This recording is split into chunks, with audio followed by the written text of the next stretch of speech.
से आपकी ग्रीष्म अवकाश की छुट्टियां ख़त्म हो गई हैं और आज से हम नेक्स्ट जुलाई मंथ का सिलेबस करने जा रहे हैं।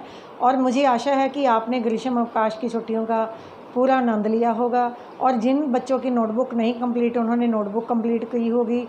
अब हम जुलाई मंथ का सिलेबस करने जा रहे हैं। लेसन नंबर 9 है आपका जुलाई मंथ का, साइकिल मिल गई। ठीक है, लेसन का नाम क्या है? साइकिल मिल गई। बेटा अगर हम सच्चे मन से किसी भी चीज़ को पाने का प्रयास करें तो वह हमें ज़रूर मिलती है। कैसे? आओ इस कहानी में पढ़ते हैं हम। 7 वर्ष का पुनीत एक लड़का था जिसका नाम पुनीत था। उसकी आयु 7 वर्ष की थी और उसे फिल्में देखने का बहुत शौक़ था। वह पुनीत को साइकिल चलाने का भी बहुत शौक़ था, परंतु वह अपने परिवार से बहुत गरीब लड़का था और उसके पास साइकिल खरीदने के लिए पैसे नहीं थे। जब वह अपने दोस्तों को चमचमाती साइकिल चलाते देखता था तो उसका मन बहुत उदास हो उठता था और उसका मन भी साइकिल चलाने के लिए मचल उठता था। एक दिन पुनीत ने एक फ़िल्म देखी। उस फिल्म में क्या था, एक राघव नाम का लड़का था जो कि बहुत गरीब परिवार का था। उसके पिताजी बहुत बीमार थे और राघव के पास अपने पिता की बीमारी का इलाज करवाने के लिए पैसे भी नहीं थे। और एक दिन वह अपने घर के बगीचे में उदास बैठा था और सोच रहा था कि मैं अपने पिता का इलाज कैसे कराऊं। अचानक उसका पाँव था जो एक तीखी नोक वाली चीज़ पर जा टकराया, जिससे उसे थोड़ा दर्द महसूस हुआ। उसने सोचा कि मैं इसे खोद कर देखूं कि ये इसके नीचे क्या है। जब वह मिट्टी के गड्ढे को खोदने लगा तो वहाँ खुदाई करने पर उसे वहाँ सोने के सिक्कों का खजाना मिल गया, जिससे वह अपने पिताजी का इलाज भी करवाने के लायक हो गया और उसके दिन भी बदल गए। फिल्म तो ख़त्म हो गई, परंतु पुनीत ने क्या सोचा? पुनीत इस फिल्म को देखकर मन में ये बात सोचने लगा कि अगर मैं भी अपने घर के बगीचे में जाकर एक गड्ढा खोदूं और शायद मुझे भी वहाँ से सोने की कुछ सिक्के प्राप्त हो जाएं। उसने वैसा ही किया। वह अपने घर गया, घर जाके बगीचे की खुदाई करने का पक्का निश्चय कर लिया। अगली सुबह उठते ही पुनीत बगीचे की खुदाई में लग गया। दोपहर होने तक उसने पूरे बगीचे को खोद दिया और अब वह इतना मिट्टी से गंदा हो चुका था कि पूरे तन बदन पर उसके मिट्टी लग चुकी थी और वह मिट्टी से नहा चुका था समझो। बहुत उदास हो गया, पर उसे कुछ भी क्रोध भी आया, पर उसे वहाँ से कुछ भी प्राप्त नहीं हुआ। फिर थोड़ी देर बाद उदास रहने के बाद वह नहाने के लिए चला गया। थोड़ी देर में पुनीत की माँ बाहर आई। वह हैरान थी बगीचे को देखकर कि इसकी खुदाई किसने की है। वह कई दिनों से उस बगीचे की खुदाई करने के बारे में सोच रही थी। खैर बहुत दिनों से वह बगीचे में गुलाब के फूल लगाने भी चाहती थी और जब वे अंदर गई तो उसने पुनीत से बगीचे की खुदाई के बारे में पूछा। तो पुनीत ने बहुत ही उदास मन से कहा कि माँ ये बगीचे की खुदाई मैंने की है। माँ ने समझाया, बेटा मेहनत कभी बेकार नहीं जाती। कुछ दिन बीते। माँ ने सोते हुए पुनीत को जगाया और हाथ पकड़कर बगीचे की तरफ ले गई और कहा, बगीचा देखते ही पुनीत का चेहरा था जो वो बहुत खुश हो गया। उसने क्या देखा कि उसकी माँ ने जो बगीचे में गुलाब के फूलों की कलियाँ लगाई थी और वहाँ पर फूल उगाए थे और उन फूलों से बहुत ही सुंदर सुगंध आ रही थी। माँ ने कहा, ये रहा तुम्हारा खजाना, बताओ ये क्या किसी खजाने से कम है? तुम्हें तुम्हारी मेहनत का फल भी ज़रूर मिलेगा। आज शाम हम दोनों बाज़ार चलेंगे और तुम्हें एक अच्छा सा साइकिल दिलवाऊंगी, तुम्हारी मनपसंद चमचमाती लाल साइकिल। तुम्हें भी इससे मुझसे एक वादा करना होगा, तुम बहुत तेज़ साइकिल नहीं चलाओगे और भीड़ वाली जगहों पर साइकिल नहीं लेकर जाओगी।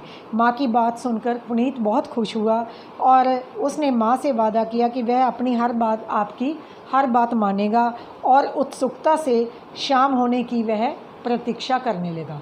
बेटा ये थी कहानी। अब हम इस लेसन के शब्दार्थ करेंगे।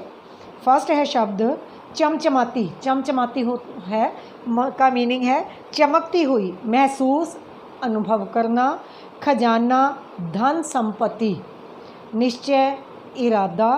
क्रोध, गुस्सा करना। रुआंसा, जैसे रोने जैसा मुंह बना लेना। सुगंध, खुशबू। उत्सुकता, बेसब्री। प्रतीक्षा, इंतज़ार। अब आपसे 2 क्वेश्चन पूछना चाहती हूँ और इससे पता चलेगा कि आपने ध्यान से कहानी सुनी है। अगर नहीं सुनी तो एक बार दोबारा सुन लेना। जैसे क्वेश्चन है, पुनीत क्या खरीदना चाहता था? पुनीत क्या खरीदना चाहता था? हाँ जी बताओ। Very good, cycle. हाँ जी। और वह किस रंग की साइकिल खरीदना चाहता था? गुलाबी रंग की, लाल रंग की या फिर पीले रंग की? कौन सी साइकिल खरीदना चाहता था? हाँ हाँ शाबाश, वेरी गुड, लाल रंग की साइकिल खरीदना चाहता था। अब बेटा आगे है आपके मौखिक क्वेश्चन, जो मैं आपसे क्वेश्चन करूँगी और आपने उनके आंसर बुक में नहीं लिखने, नोटबुक में नहीं लिखने, सिर्फ बोलने हैं। ओरल, जैसे आप इंग्लिश में ओरल टेस्ट देते हो ना, वैसे ही मौखिक क्वेश्चन होता है हिंदी में। फिल्म देखने के बाद पुनीत के मन में क्या बात बैठ गई? फिल्म देखने के बाद पुनीत के मन में क्या बात बैठ गई? क्या बात बैठी थी? कि वह भी घर जाकर अपने बगीचे में एक गड्ढा खोदेगा और वहाँ से उसे क्या मिलेगा? खजाना मिलेगा। नेक्स्ट है, माँ ने पुनीत को साइकिल क्यों दिलवाई? क्यों दिलवाई? क्योंकि पुनीत ने मेहनत की थी ना, उसकी मेहनत का एहसास दिलाने के लिए माँ ने पुनीत को साइकिल दिलवाई थी। पुनीत ने माँ से क्या वादा किया था? क्या वादा किया था? अगर आपके पेरेंट्स, आपके माता पिता कोई आपको चीज़ दिलवाते हैं और आपसे कुछ कहते हैं कि आपको हमारा कहना मानना पड़ेगा, आप घर से बाहर दूर नहीं जाओगे, आपको पढ़ना पड़ेगा, ठीक है, तो आप उनका कहना मानते हो या नहीं? वादा करते हो या नहीं? ऐसे ही पुनीत ने अपनी माँ से वादा किया था कि वह अपने माता पिता की हर बात को मानेगा। बेटा अब आपने अपनी बुक का पेज नंबर 77 निकालना है।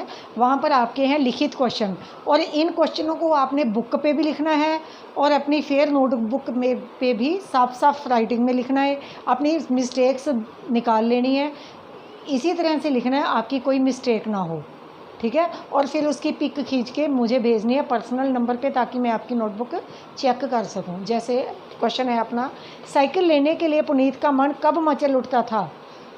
साइकिल लेने के लिए पुनीत का मन कब मचल उठता था?